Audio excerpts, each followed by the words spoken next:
Hello बच्चों, let's see the following question है identify the statements as true और false and choose the correct option.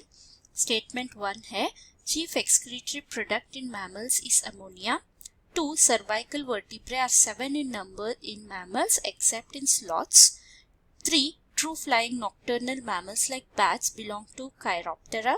4 mammalian eggs are small and microlecythal।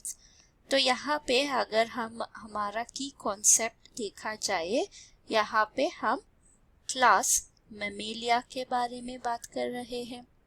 तो Mammalia का characteristic feature है, इसका नाम जो है वो डिराइव्ड होता है एक ग्लैंड से, वो है ये ऑर्गेनिजम्स में मैमरी ग्लैंड दिखाई देता है। ये जो ग्लैंड है मिल्क प्रोडक्शन करता है, मिल्क फॉर बेबीज या फिर चिल्ड्रन, यंग वंस के लिए मिल्क प्रोड्यूस करने वाला एक ग्रुप होता है। तो पहला स्टेटमेंट है इनका एक्सक्रीटरी प्रोडक्ट के बारे में। सो मैमल्स में एक्सक्रीटरी प्रोडक्ट जो हम बाहर निकालते हैं मेटाबॉलिक वेस्ट से, वो है यूरिया। सो यूरिया को कैसे निकालते हैं? Through urine. इसको इसके लिए हमारा एक्सक्रीटरी सिस्टम रिस्पॉन्सिबल है। इस तरीके का एक्सक्रीटरी प्रोडक्ट बाहर निकालने वाला ऑर्गेनिजम्स को हम बोलते हैं यूरियोटेलिक। तो हम यूरियोटेलिक ऑर्गेनिजम्स होते हैं। तो वो है मैमल्स। तो हमारा पहला स्टेटमेंट जो है वो फॉल्स है। सेकेंड स्टेटमेंट है सर्वाइकल वर्टिब्रे के बारे में। ये भी एक कैरेक्टरिस्टिक फीचर होता है हमारा मैमेलिया में। सर्वाइकल वर्टिब्रे का मतलब है जो नेक रीजन में प्रेजेंट होते हैं वो वर्टिब्रे।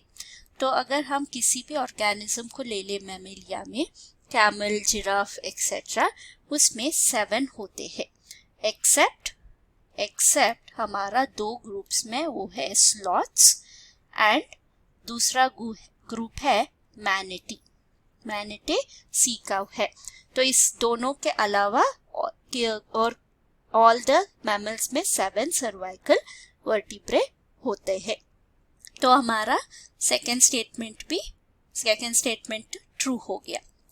नेक्स्ट है थर्ड स्टेटमेंट, यानी ट्रू फ्लाइंग मैमल्स के बारे में। नॉक्टर्नल का मतलब है जो नाइट में एक्टिव रहते हैं। तो हमें पता है बैट्स जो है वो नाइट में ज्यादा एक्टिव होती है। सो नॉक्टर्नल है, वो फ्लाइंग भी होते हैं। और यहाँ पे कहा गया है ये बिलोंग करते हैं टू ग्रुप काइरोप्टेरा। तो ये भी ट्रू है क्योंकि ये ऑर्डर काइरोप्टेरा का ऑर्गेनिज्म होता है। तो हमारा थर्ड स्टेटमेंट क्या हो गया? थर्ड स्टेटमेंट ट्रू है। फोर्थ स्टेटमेंट है mammalian eggs are small and microlecithal. तो हमें पता है मैमेलिया जो है वो विविपैरस है। तब ये एग्स कैसे प्रोड्यूस करेगा? तो ये जो है वो फीमेल का ओवम के बारे में बात कर रहा है। फीमेल का ओवम जो है वो स्मॉल भी है, माइक्रोलेसिथल भी है, यानी इसमें जो योक का कंटेंट है वो बहुत ही लेस होता है। तो हमारा लास्ट स्टेटमेंट क्या हो गया? लास्ट भी ट्रू है। तो हमारा कोड क्या कहना चाहिए? False, true, true, true. तो आंसर है option D. Hope you have understood the concept. Thank you and all the best.